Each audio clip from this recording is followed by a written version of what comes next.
For this video, we're going to talk about midterm rental arbitrage. And the reason why we're going to talk about it is because people have a curiosity as far as what it is, if it's legal, how to set it up, if it's even worth it in the midterm rental space. So I'll go over the definitions of what it is, what you need to think about leasing wise, and why it is or isn't a good option when you're thinking about getting into the real estate game and becoming a landlord and all of that good stuff. I'm Erin. I am co-owner of Erin and James Real Estate. I work in Denver and Colorado Springs, but I consult on midterm rentals throughout the entire United States.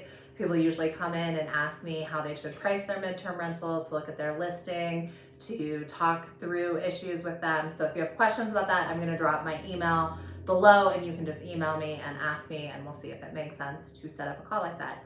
Also, if you are looking for a book on midterm rentals, I have written two now. So there's this one, American Nomads, Erin Spradlin, Finding and Renting to Remote Workers. It's on Kindle and paperback format on Amazon.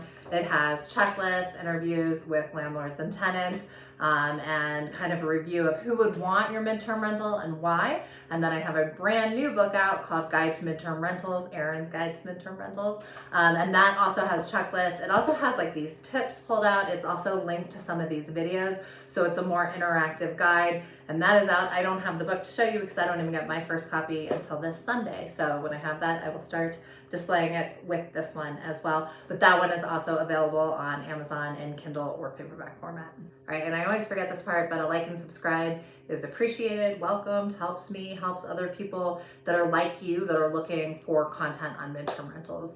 Okay, so the first question we're going to answer is, what is arbitrage? Arbitrage is very similar to subleasing. So subleasing in the past looked like you had a rental for a year, but you were going to go to Europe for the summer and you needed to release it to someone else because your full lease was for the year and the landlord wasn't going to let you out of it. So you essentially became a landlord, you have a landlord, and then you become a landlord because you're subleasing to someone else. So you're the middleman in that situation.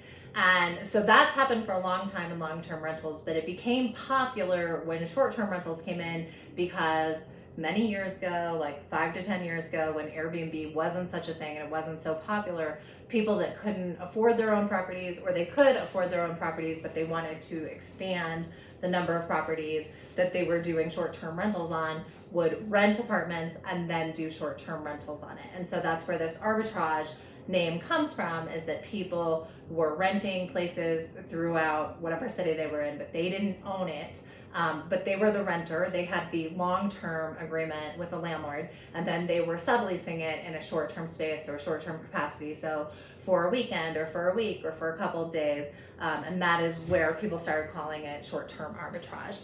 Now people are starting to wonder if they should do it in the medium-term space. And so this video is going to be about what medium-term arbitrage looks like, and also kind of the pros and cons with medium-term arbitrage. So to be clear, people used to do it in the short-term space, but basically you're just the middleman between the landlord, and you have a long-term lease with your landlord, probably 6 months or a year, and that lease is probably unfurnished. So you're the actual renter, and then you're going to come in and furnish it, and you're going to decide whether or not you want to do short-term arbitrage on it or medium-term arbitrage on it, because you've already furnished it, but you don't live there. You've only purchased this with the idea that it is a rental model that you're going to make money off of. So now we're looking at it in the medium-term space. And again, in the past, it made a lot of sense in the short-term space because we know that short-term was getting 2 to 3 times the rent of long-term rent. So you could long-term rent for $1,000 and then comfortably expect to make,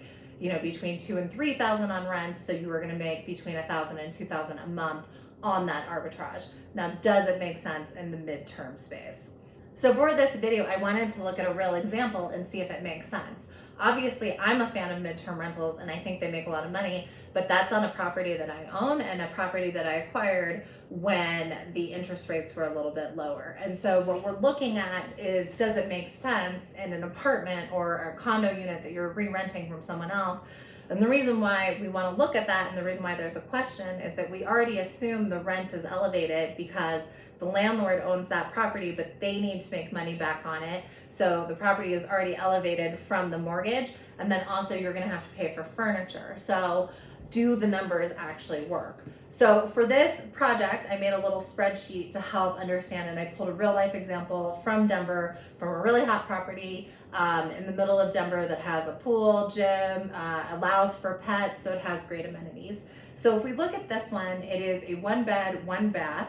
So the rent is going to be $17.75, and we know that they charge more for a shorter lease, so we're going to assume that this is a year-long lease. So it's going to be $17.75 per month, and then annualized, it's going to be a little bit over $21,000. Okay, and then you're going to have to pay the Wi-Fi, but they will probably pay gas, electric, all of that stuff. So you're going to get rid of some costs, but you're still going to have to pay your Wi-Fi costs. Wi-Fi is close to $98 for Wi-Fi and cable for a 1-bed, 1-bath that I run in Denver, so I'm going to assume it's going to cost the same here. And annualized, that's going to look like $1,184. Okay, and then if you want to allow it, if you want this particular property to allow for pets, then they're going to charge you $30 extra per pet for the rent. We're just going to assume that you're only going to allow 1 pet in this rental, and so we have to annualize that, so it's $30 per month times 12, that's $360 extra annually. All right, so your upfront costs, so in addition to that, you also have some upfront costs. One upfront cost you have is furnishing the property. So I saw anywhere between $4,000 to $9,000 to furnish a 1-bedroom. I put it at $7,000. I know certain people think that they can get it cheaper, and I'm certain that you can if you go to the right Goodwill, or if you pull stuff off of Facebook Marketplace, but time is money. And the other thing to think is that somebody that's coming in and is going to be able to pay this elevated cost, they do not want cheap stuff. So it can't all be IKEA. It needs to look nice, it needs to look cute, and it needs to look modern. So it can't just be any furniture that goes in there. So I said 7,000 as a good number for a 1-bed, 1-bath. And this particular 1-bed, 1-bath is 630 square feet. Okay, so you have your $7K in furniture cost. For an animal, they're just charging $250 upfront to allow any animals in the space, and then they're charging another $100 deposit. So it's a refundable deposit for the animal, but it's a $250. Hey, you want to bring your animal? $250, which is a good thing to think about as far as if you're a medium-term renter or owner, period, and you're thinking about what should I charge to just allow for an animal. This rental unit is telling you it's $250 just to allow for the animal, and then $30 a month for the rent, for pet rent, and then $100 deposit. So that's one way of doing it. Okay, so your annualized out of pocket for this 12-month property is going to be $30,194, and that includes rent, allowing for animals, and Wi-Fi. Now let's look at what Rentometer is saying the average rent is for that area for a 1-bed, 1-bath. So the average rent in that area for a 1-bed, 1-bath unfurnished is actually higher than what this apartment is going for. And I know this is a apartment that's in a fairly new build. It's 1-bed, 1-bath. It's 630 square feet, and it's got really nice amenities. So I was actually a little bit surprised to see that a 1-bed, 1-bath unfurnished on Rentometer within a mile radius for a 12-month lease was they actually predicted that it was right around $2,095. So if we do a multiplier of 30% up, which is usually where I advise people to start, then we land at a number of 2,723. So now what we want to do is we want to look at Furnish Finder and Airbnb and see 2,723, is that feasible? Furnish Finder, and I didn't see that many 1-bed, 1-baths that we're pulling in 2,700. However, this property is brand new. It's a great location. It has a gym. It allows for dogs. It allows for pools. So I think you can make that argument. And then to double check it, I actually looked at, they have a number of 1-bedrooms because it's a tower, and obviously the ones that are bigger and higher up are going to charge more, and the ones that are lower are going to charge less. So it looked like the highest that that the apartment complex was going on unfurnished for the really high ones was 2,700. So I feel like, the 1.3 is where we want to land. We don't want to go to 1.4 because I'm not confident we can get it. So we're going to assume that we can make $27.23 per month on this medium-term rental. Annualize that, it comes out to $32,682. So you're going to make $32,682 annually off your rents if it's rented the whole time, and your out-of-pocket is going to be $30,194. And this is for the first year because of the furniture. If you already have the furniture, you can assume you will make $32,000, but you'll only owe $23,000 if it's rented the whole time.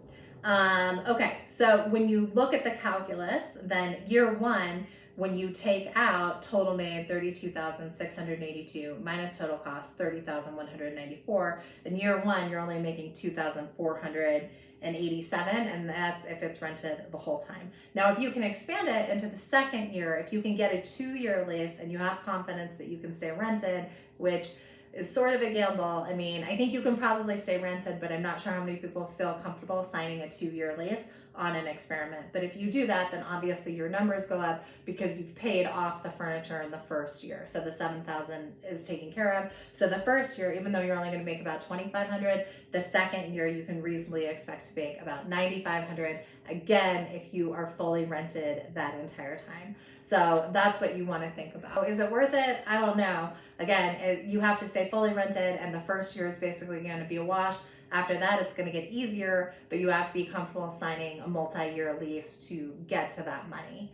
The difference between medium and short term is that you make a little bit less with medium term, but you don't work as hard. But short term, you make more money, but you have to work a lot harder, and you have to be in a building that allows for it.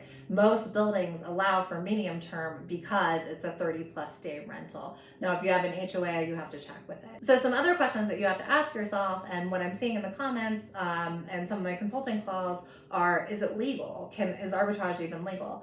This is more of a conversation between you and your landlord. So when it comes to short-term laws, when I'm looking up and down the Front Range, some cities dictate that differently. So if you don't own the property, it may not be legal, or it's only legal if your landlord allows you. For medium or for midterm, it is most likely legal if the landlord allows for it, because that 30-day threshold is usually what the city cares about. I mean, some people like to do it and ask for forgiveness later, and that's totally fine too, but it's a higher risk at that point. I think the real questions you need to ask yourself when you're considering if you want to do a medium-term rental is, what is the furniture going to cost you, and how quickly can you pay it off?